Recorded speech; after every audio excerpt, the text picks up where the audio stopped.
Hello guys, ഇന്ന് നമ്മുടെ ചീനവലയിൽ വന്ന് കയറിക്കണ അട്ടിപ്പനൊരു ഐറ്റം കേട്ടോ. വേറെ ഒന്നുമില്ല, നമ്മുടെ വറ്റേട്ടാ.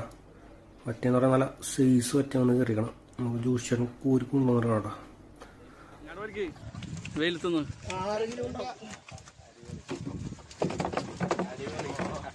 ആരാണ് ജോഷ കുറ്റം പറഞ്ഞത്?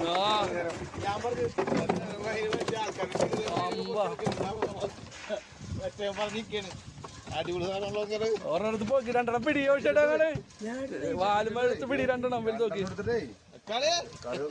വാലുമ പിടിക്കുന്ന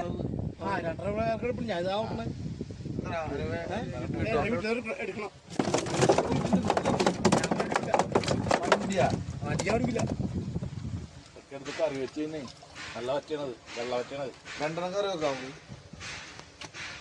1 200 ഉണ്ട്. അത് 5-5.5 കിലോ ഉണ്ടാവും.